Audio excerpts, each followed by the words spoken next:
Olá pessoal, tudo bem? Espero que sim. Aqui é o professor Vitor Fernandes, professor de História, Filosofia e Sociologia do Superconcurso. E hoje a gente está junto para mais um vídeo de correção, galera. Hoje a gente vai corrigir mais uma questão do Enem de 2023, tá? Do ano passado, para a gente ficar mais afiadinho aí para o Enem de 2024 esse ano. Lembrando que o Enem de 2024 vai rolar em novembro, beleza? Do dia 3, acho que é dia 3 e dia 10, né? Que é em um final de semana e no outro final de semana. Show de bola? Então vamos lá. Vamos analisar as questões aqui. A gente está na questão 50. Eu estou em cima do número da questão, tá? Meu rostinho aqui está em cima do número da questão, mas é a questão 50. 50 não, 50. É essa aqui que eu estou em cima, tá? Então vamos embora. Questões, algumas são mais rápidas, algumas são mais demoradas. Vamos ver como é que vai ser essa daqui. Superar a história da escravidão como principal marca da trajetória do negro no país tem sido uma tônica daqueles que se dedicam à pesquisa às heranças da origem afro à cultura brasileira. Bom, então, estamos falando sobre história da escravidão, né? Ok? E estamos falando sobre o Brasil. Tem aqui, ó, no país, dizendo que a gente está falando sobre o nosso país, sobre o Brasil, tá? Bom, a esse esforço de reconstrução da própria história do país, alia-se agora a criação da plataforma digital Ancestralidades.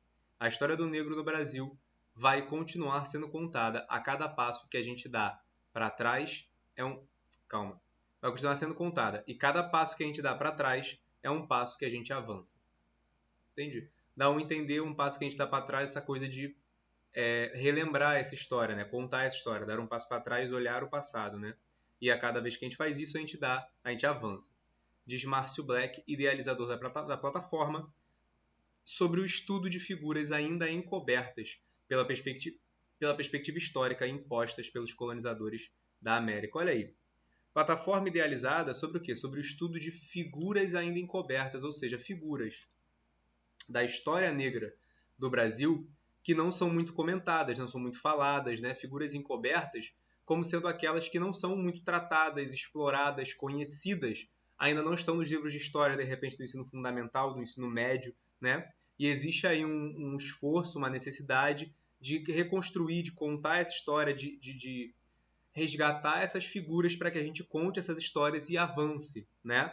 Essas figuras são abandonadas pela perspectiva histórica porque essa perspectiva foi criada pelos colonizadores, né? A nossa história, querendo ou não, ela é muito branca. A nossa história é muito europeia, tá?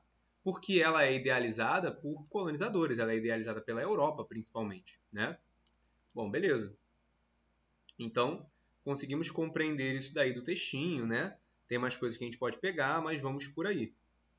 Em relação ao conhecimento sobre a formação cultural brasileira, iniciativas como a descrita no texto favorecem o quê? Né? O que essa iniciativa de contar a história negra do Brasil, de contar sobre essas raízes, de contar sobre falar da história negra do Brasil, além de falar apenas sobre a escravidão, não deixar de falar sobre a escravidão, né? Não dá para a gente ignorar isso, mas parar de pintar a história negra afro, né, cultural brasileira como sendo só a história de escravizados, certo?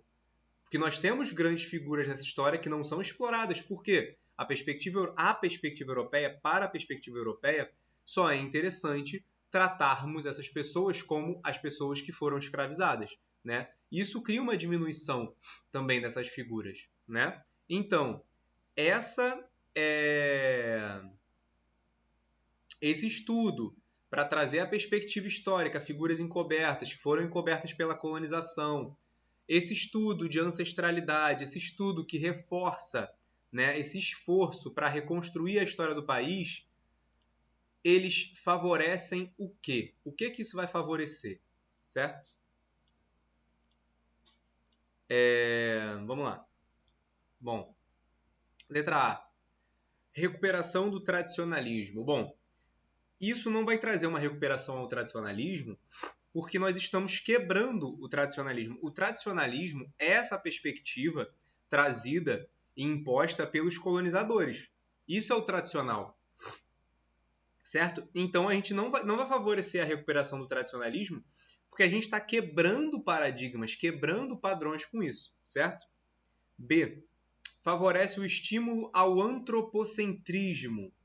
Para quem não se recorda o que é antropocentrismo, é aquela corrente filosófica e tal, de pensamento, que vai colocar o ser humano como sendo o centro do universo, tá? De certa forma. Essa perspectiva, ela não está indo por esse viés. Ela não está colocando o homem, o ser humano, como centro do universo. Ela está querendo favorecer uma cultura, demonstrar uma história que foi apagada, que foi encoberta por uma perspectiva imposta por colonização, né? Então, não é um estímulo ao antropocentrismo. Pode ser um estímulo à ciência, pode ser um estímulo à história antirracista, pode ser um estímulo à antropologia de alguma forma, pode ser um estímulo à, à filosofia, de repente, dependendo de como a gente for tratar isso, um estímulo ao desenvolvimento da história brasileira, mas ao ao antropocentrismo, não, tá? Já até falei um pouco da próxima, que é o etnocentrismo, né? Reforço do etnocentrismo. O etnocentrismo, para quem não se lembra, né, é aquela perspectiva de colocar uma etnia, uma cultura no centro, como se ela fosse mais importante que as outras. Por exemplo, quando nós falamos de etnocentrismo com europeus se achando no centro de tudo, como os mais importantes, a civilização mais desenvolvida do mundo, superior e mais evoluída que as outras, a gente está falando de um etnocentrismo que nós chamamos de eurocentrismo, né? Que é a Europa no centro, algo que se repete historicamente muito e que é muito refletido na nossa história, tá? A história, como ela é muito construída ainda hoje em dia, ela é muito etnocêntrica, ela coloca a Europa no centro das coisas, dos acontecimentos, tá? Não é o caso, né? Isso não vai favorecer, não vai reforçar o etnocentrismo. Por quê? A gente não está aqui criando uma perspectiva onde a história afro-brasileira, onde a história da população negra do Brasil, ela é colocada como superior, ela é colocada como mais desenvolvida, ela é colocada como mais importante, como mais evoluída. Essa cultura não é colocada como mais evoluída que as demais. O que a gente está buscando aqui é uma perspectiva, né, de existência, demonstrar que figuras importantes existem, que essa história deve ser contada, que a história do Brasil também é construída por isso, que a história do Brasil é uma história afro-brasileira, certo? Então não reforça um etnocentrismo, reforça como eu falei, uma perspectiva de que a história do Brasil também é uma história contada por uma perspectiva afro-brasileira. A história do Brasil é afro-brasileira. Né? O Brasil é construído por mãos de pessoas trazidas para cá, de África, entende? E não apenas na perspectiva da escravidão.